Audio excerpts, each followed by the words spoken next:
Hi there. If you play chess, you'll probably recognize the following moves as illegal. In the top row, pawns move 2 squares at a time while they are not on their home row. In the bottom row, you'll see a pawn moving backwards and another one moving sidewards even. So in classical chess, these moves are illegal, but there are variants of chess where these moves aren't illegal, where they are actually explicitly part of the rules. These are alternate chess rules, and this paper is about exploring those rules. What happens if you implement those rules? How does the gameplay change? And what can we learn for general games? So the paper here is called Assessing Game Balance with AlphaZero, Exploring Alternative Rule Sets in Chess by Nenad Tomasev, Ulrich Paquet, Demis Hassabis, and Vladimir Kramnik, the former 3 of DeepMind, and the latter was the world chess champion for these 8 years depicted. So the paper tries to bring together 2 different worlds. First, it is the chess world. So a lot of this paper is explicitly about the game of chess. If you don't play chess, or if you occasionally play chess, like myself, this might not be the most interesting paper, though it contains some really interesting kind of bits. The other world is the reinforcement learning world, which you'll see in the AlphaZero name right here.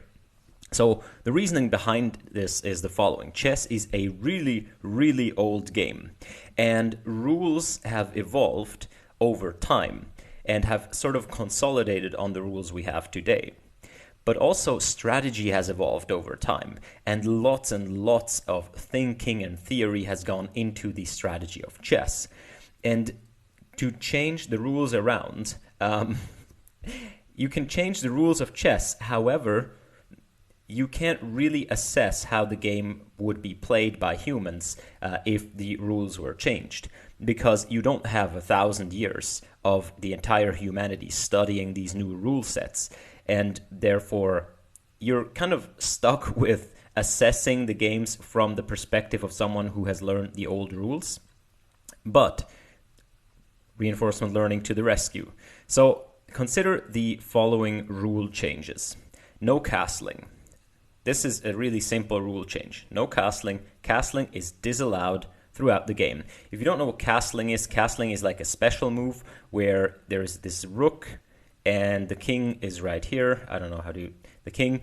And if there's nothing in between, they can sort of swap positions. It's called castling. It's a special move that you can do, and it allows you to bring the king to the outside where the king is safe, and to bring the rook to the inside where it can potentially cause a lot of damage. So it's a very, very favored move by a lot of players. And no castling, the rule change, probably alters the game a lot, because if you think of the chessboard, kings start about here. They can only move 1 square at a time. So to get them to safety will require like 4 or 5 steps for them, while you have to move everything else out of the way, including the rook that stands here. So players might elect to just leave their kings where they are, but then they can't really open up in the middle as much, because that would leave their kings exposed. So it is fair to assume that just introducing this one rule might change the games around quite a bit, how the game is played. But as we said, we don't know. This is from someone who has learned classic chess, and all the grandmasters that we have played and learned classic chess. So how do we assess this? This paper says that AlphaZero can be used to assess these new rules. So AlphaZero is a reinforcement learning algorithm that can learn these board games very, very quickly, within 1 day or so. And it can learn them so well, it can beat humans at the game easily. In fact, modern grandmasters and so on use these algorithms in order to learn and to better their play, in order to expand their theory, their knowledge of the game, to play better against other humans. So AlphaZero, imagine AlphaZero can solve a game to perfection. what we could do is we could simply give this rule to AlphaZero together with all the other chess rules, and then let AlphaZero solve the game, give it a day and 50 billion GPUs, solve the game to perfection, and then look at what AlphaZero came up with. Kind of look at the games, how they turn out, and whether or not they are more interesting, less interesting, longer, shorter, and so on. So that's what this paper does. So there's the implicit assumption, which you need to believe in order to believe anything in this paper, is that AlphaZero actually has this ability. There is pretty good evidence that it does, because AlphaZero can solve classical chess and Go and Shogi and a bunch of other board games, all with the same hyperparameters. It can solve them such that it is easily at superhuman power. But you need to recognize that this is an assumption. So what is AlphaZero? If you don't know what AlphaZero is a reinforcement learning algorithm, but not in the kind of base reinforcement learning sense. It is a reinforcement algorithm that has a planner included. What do I mean by this? So if you are let's consider the game tic-tac-toe. So AlphaZero for tic-tac-toe. In tic-tac-toe, you have this board, and you have a situation where, let's say, your opponent plays this, and now you're tasked of playing something.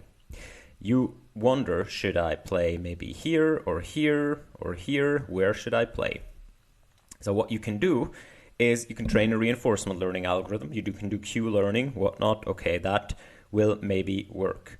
What's better to do is you can plan. So in planning, what you want to do is you want to build a tree of possibilities. So we're going to consider all your possibilities. And in this case, you have 8 possibilities. So we want to consider all the 8 possibilities. And I'm going to draw just some of them. So up here, you're going to consider the possibility that you place here. And here, you're going to consider the possibility that you place in a different spot right here. Okay, and you can see how this goes. So if you want to plan, and here you have your opponent has 7 possibilities, and here your opponent also has 7 possibilities, and so on. So you get this entire tree of play. But if you could do that, and if you could do that to the end, then you could easily simply choose the path here where you win. Okay, where no matter what your opponent does, you win. You can find such a path if it is possible at all to win, which it is not in tic-tac-toe, right? If everyone plays optimally, it results in a draw. But let's say you could win. You could choose the path that gives you the best result, and that's it. There's no learning involved, okay? So AlphaZero works with a planner, and planners usually construct a tree. So in an abstract way, you are in a situation, and you consider all your options, and with all your options, you consider again all your options and so on, and you do a tree search. Now, this tree in tic-tac-toe, it's already huge, as you can see. In something like chess, it is way, way huger, okay? And therefore, it's not possible to actually search the entire tree, because you need to consider every single possible future situation from the board position where you're in, right? This here is the board position where you're in, and this is the future, the entire future of the game. So every single possibility. So AlphaZero uses this thing called a Monte Carlo tree search. It has several components. So its first component, and right here, they have a description, and it's very short. AlphaZero, this is AlphaZero. This is what it does. It's like, this is almost comically short. So what you do is you put your state. So S is your state, okay? S is, it's the board as you have it right now, okay? This here, this is S. Okay, you put this into a neural network, and the neural network gives you 2 things. First of all, it gives you P and V. So that's the second thing. So V will simply give you a number. V will tell you that this thing right here is about a plus 0.5. maybe. So it says, so +1 is winning and -1 is losing. And this is called the value.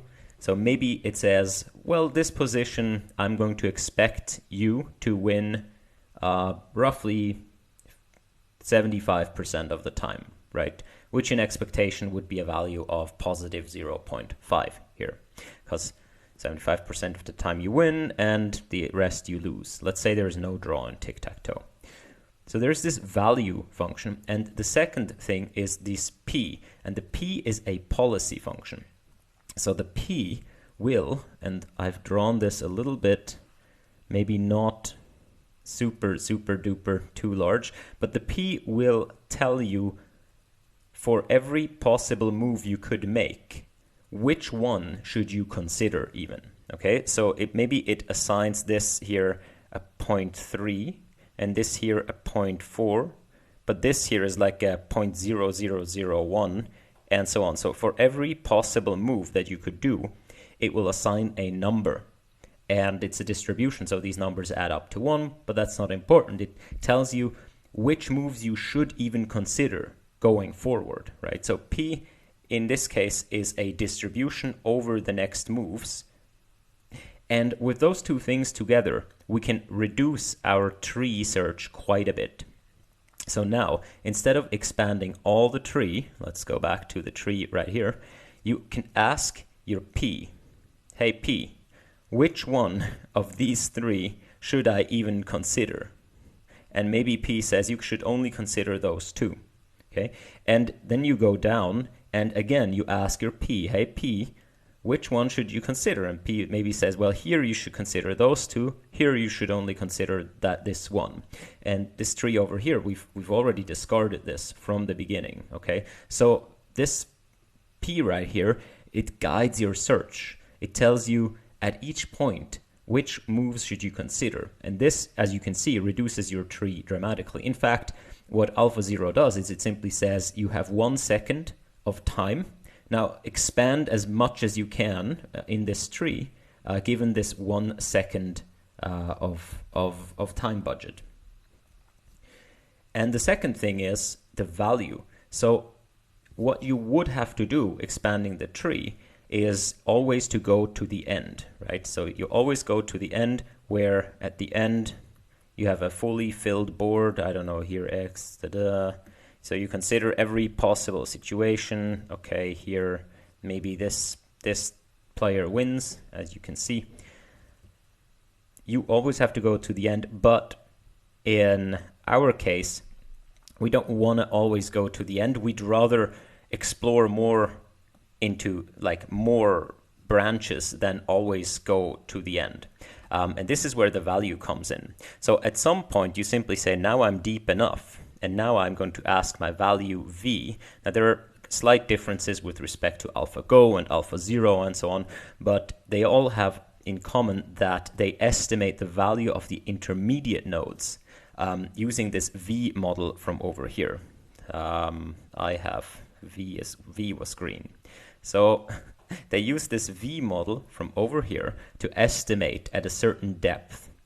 So V learns to look into the future, so everything that can happen from here, and it estimates, and it says, well, from here you maybe have a 0.5 value, or maybe a negative 0.7, and so on. So V learns to assign these values to situations, to states, which are these nodes right here, and P learns to suggest things to expand, right? That's AlphaZero.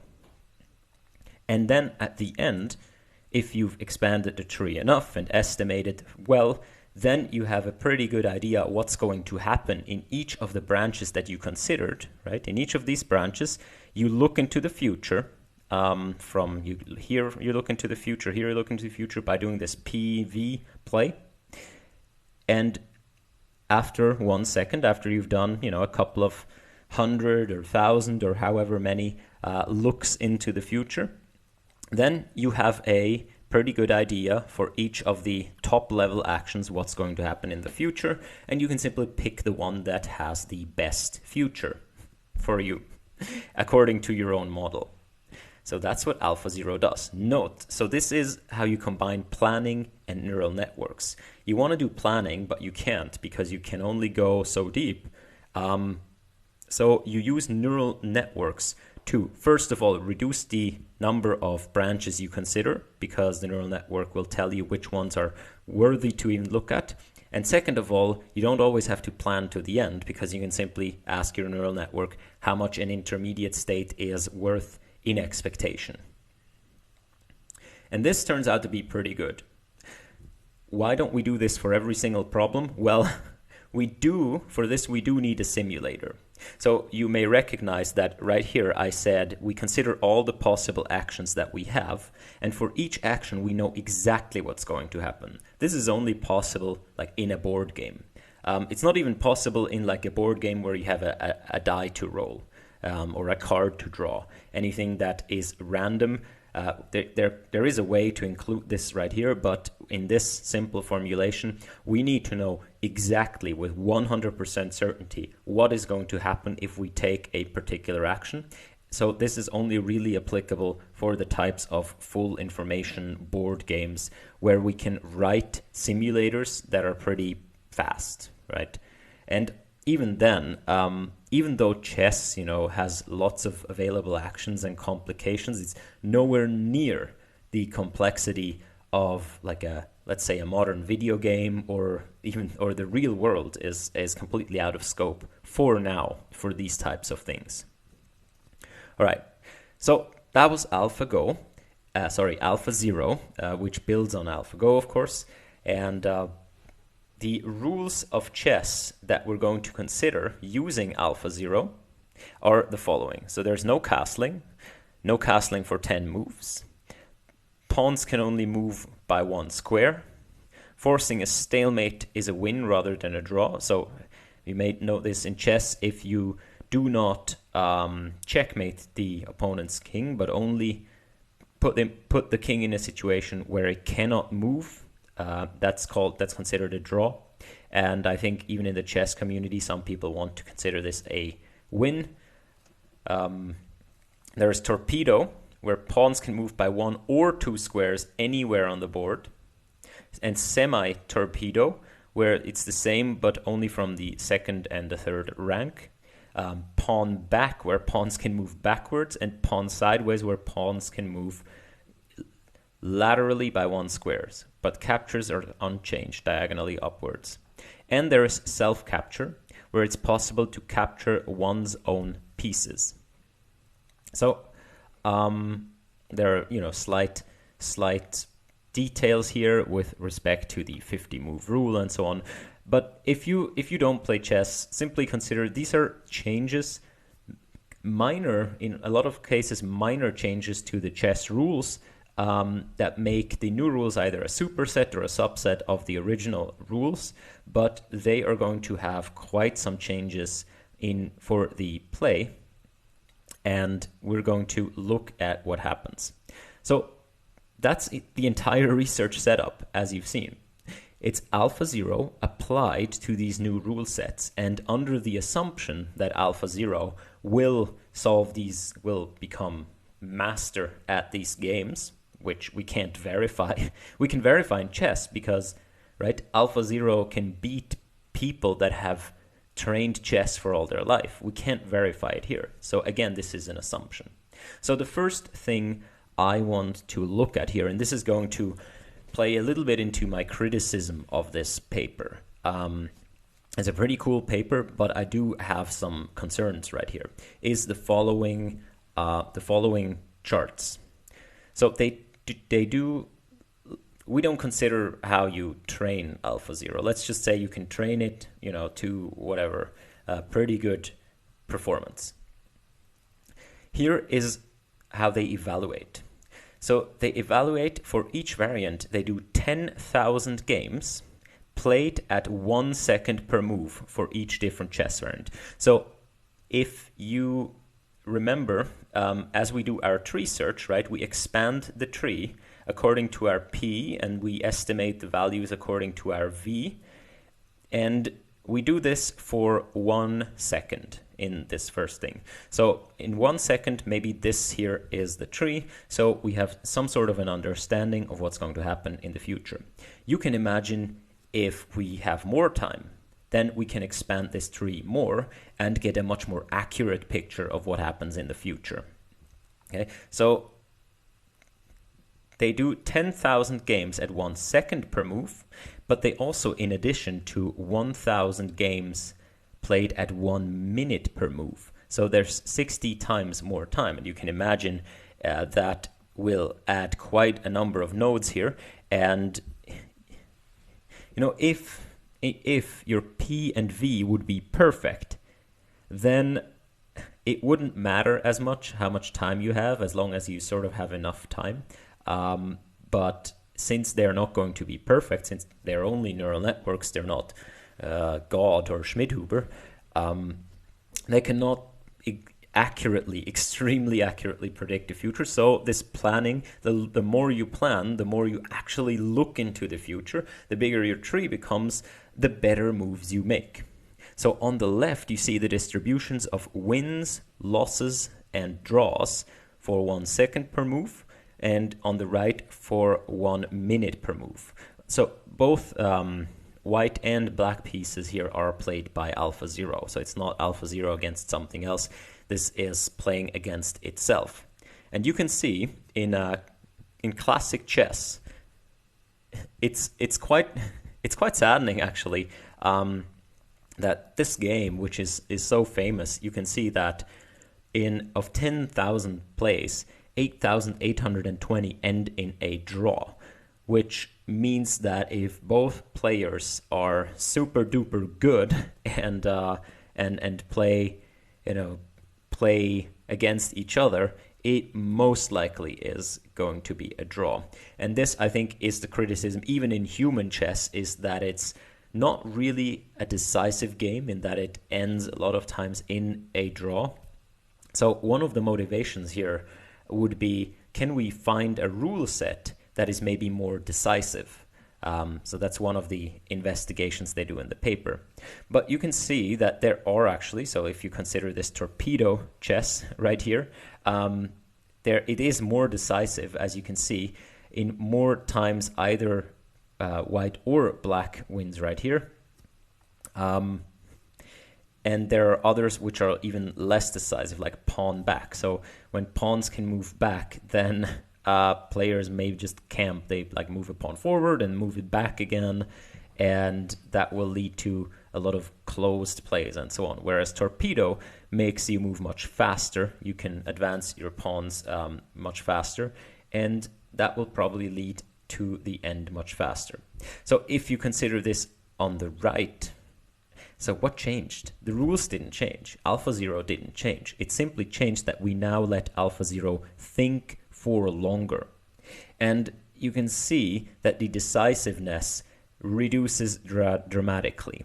So whereas 88% resulted in a draw with 1 second per move, now 98% result in a draw with 1 minute per move. And this is a trend throughout these games. And that's also what they say in the text. It is to assume that if you let AlphaZero plan for even longer, that this trend will continue. And ultimately, whatever rule set you make, the result is going to be a draw. If two, let's say, perfect players play against each other, which is a bit saddening, right? Because that ultimately means that all of these rules aren't decisive. They're only decisive due to the fact that either one or the other players is way better, or that in general that they are not perfect. Which is an appeal of a game, but there are certainly games that are decisive, even though both players are pretty high level. I mean, think of every competitive video game. So that's a bit of my criticism. All of this needs to be analyzed in the background that what's actually happening here is that we're dealing with imperfect decision making due to a limit in resources. Okay, and this assumption now is already a little bit invalid, right? The assumption we made at the beginning, why I pointed this out, is that AlphaZero can solve these games, let's say, to perfection. And here, when we analyze the decisiveness and so on, it seems to be purely or largely a factor of how much time AlphaZero has to think about the moves. And these two things, to me, they don't really go together, because we don't know if for a different rule set, the training is harder or might take longer and so on, or that this exact 1 second makes a difference or not. It's just there are so many variables here, and when you're dealing with, let's say, imperfect systems that are not trained to the end or evaluated in their full potential, you're always dealing with the fact that you stopped each thing at some intermediate point, and where that intermediate point is can influence the results drastically. Now here it seems at least the ordering isn't changed by much, but this is one criticism. The other criticism here that I would have, again, is the fact that if you consider something like Torpedo, where you can move much, much faster, then yes, of course, let's say, I don't know, is it more interesting? That's the question right here. So they look at a lot of things like decisiveness, diversity, and so on, but the question is it more or less interesting to play? And I think that's what humans are really after, and they're sort of trying to find proxies to this. I would argue if you play something like Torpedo, the game's maybe much faster, and so you get to the end faster, but also maybe it might not be as interesting, even though it's faster, because the complexity is less. And with respect to the decisiveness here, so if you have a game that's faster, you also need to take this into account, because here is another thing that is sort of an arbitrary choice. As moves are determined in a deterministic fashion given the same condition, diversity was enforced by sampling the first 20 plies in each game proportional to their MCTS visit counts. So what does that mean? That means that if you run AlphaZero on the same situation, on the same on the same board position, it will always come up with the same move, except for parallelism, inconsistencies, and so on. But it will, in a lot of times, it will come up with the same move. So how do you play 10,000 games? Because you can just play one game, because each game will be the same, because you simply tell AlphaZero, give me your best move, right? So it will just play its optimal strategy, and all the games will be exactly the same. So there's no reason why these should come out different. So they enforce diversity by saying, okay, in the first 20 moves of a game, we don't actually take the best move, right? Usually you have this distribution. At the end of the tree search, you have a distribution where you say, okay, this move right here is clearly the best move. I'm going to play this. However, if this is one of the first 20 moves of the game, they say, no, we need a bit of diversity, so we're going to sample according to this distribution rather than just play the best one. Now, this number 20, it's just sort of decided arbitrary, right? And if you consider something like Torpedo, it's a faster game. So you're faster in opening, faster in mid-game, you're faster to the end game maybe. Even though they say, well, the game length isn't affected this much, it could just be that you're faster in a situation where you're kind of forced to do certain moves. And maybe the difference in decisiveness here is simply a result of the combination of the faster moves in Torpedo together with the fact that they just keep the 20 plies for each game. Again, this is something that you need to consider when analyzing these results right here. And there are a number of these choices right here, like the 1 second or 1 minute per move. We sample for the first 20 plies before we play the max move.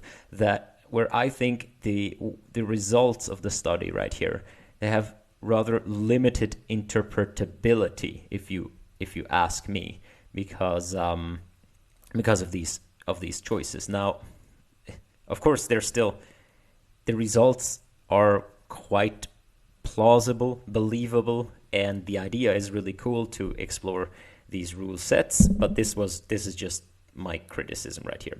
So we'll go through the rest of the results pretty quickly, because a lot of people aren't chess enthusiasts, and we'll just pick out kind of the core messages that the paper is trying to get across.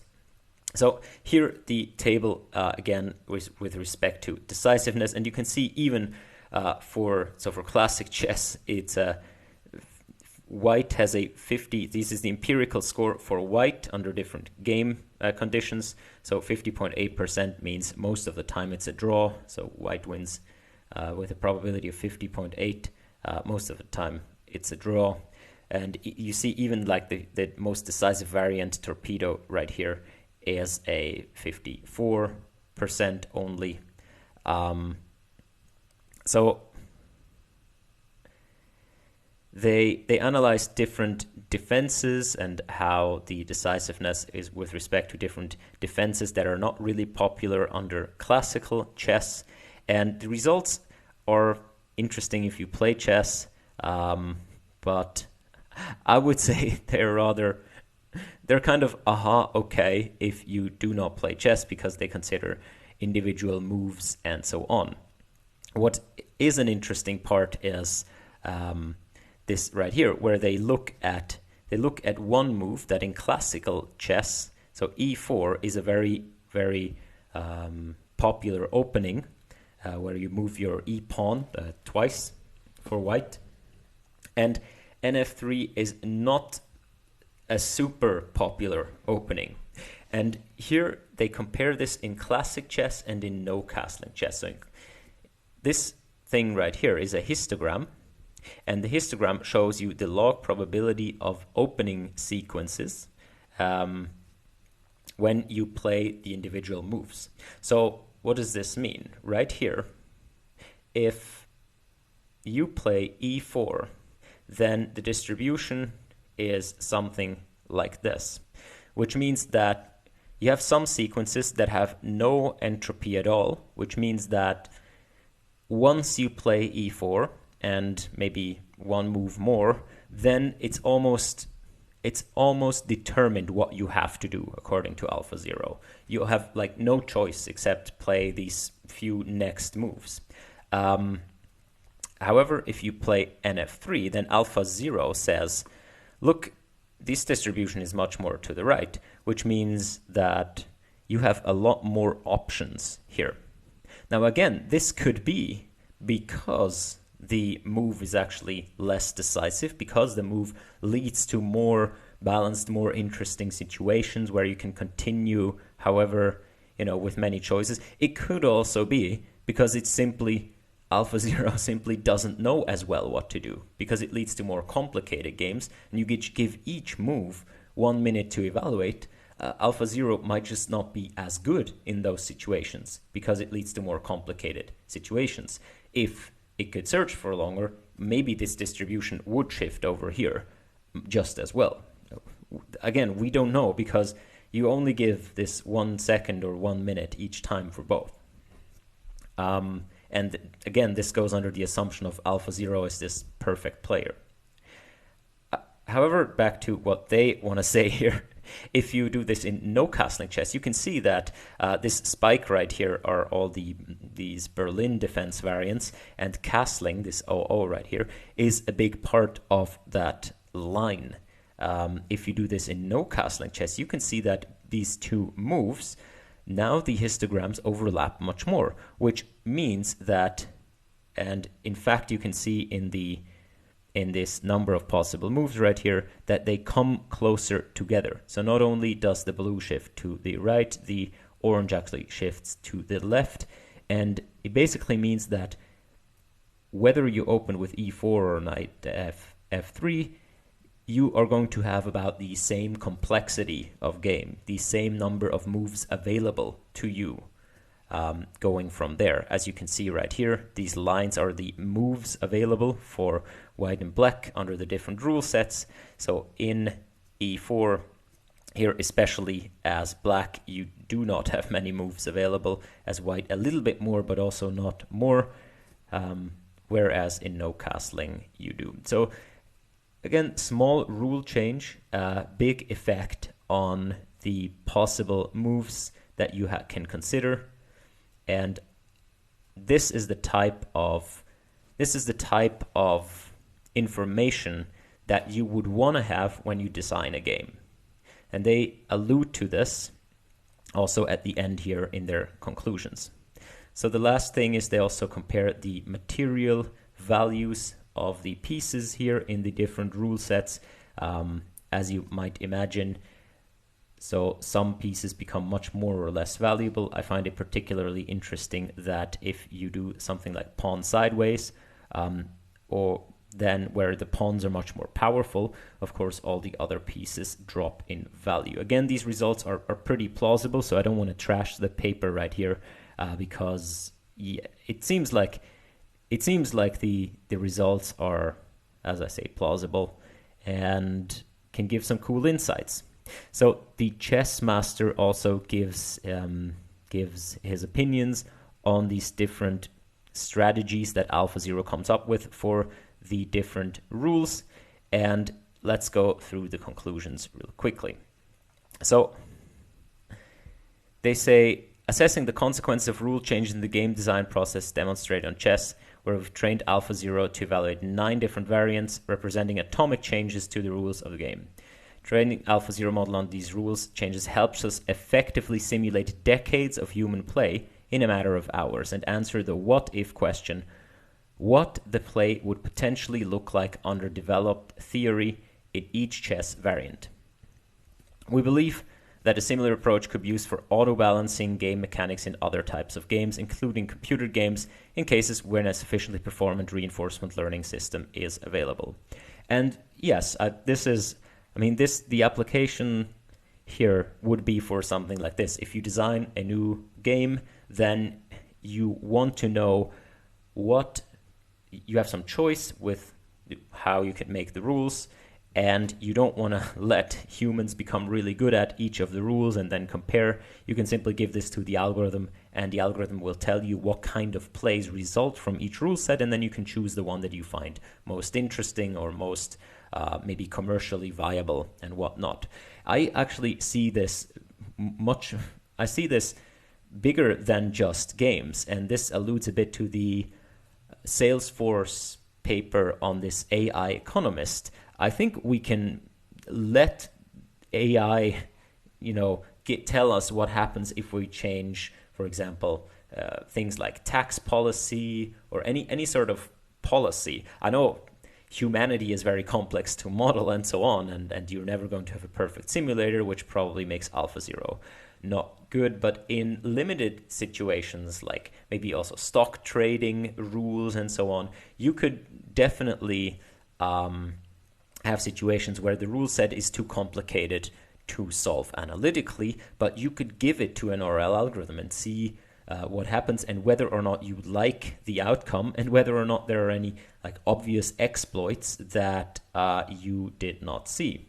So this I find it's a pretty cool approach, and we should think of this in the future as we build systems that have rules in whatever capacity, be this games or policy.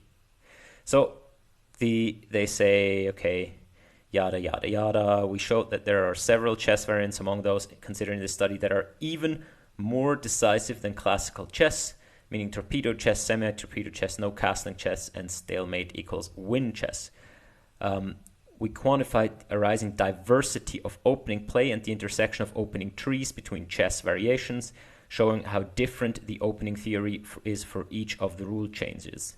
Yeah, this diversity of opening play it really rests on this assumption that AlphaZero is a good player and sort of an equally good player in all of these variants, right?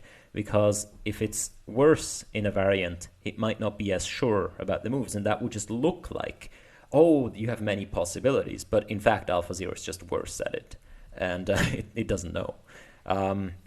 So they also look at the intersection of opening trees, like if you change a rule, how does this change how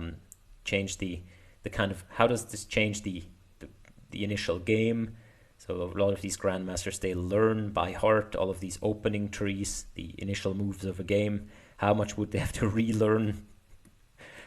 There is a negative correlation between the overall opening diversity and decisiveness, as decisive variants likely require more precise play with fewer plausible choices per move. Again, this is one view, right? The other view is that there are rule sets that are just make it into a harder game, and then AlphaZero, given the same amount of compute, is a worse player, and therefore it can't play as well. Therefore, the games are less decisive, and also the opening diversity is higher because it doesn't know. The game could be as decisive.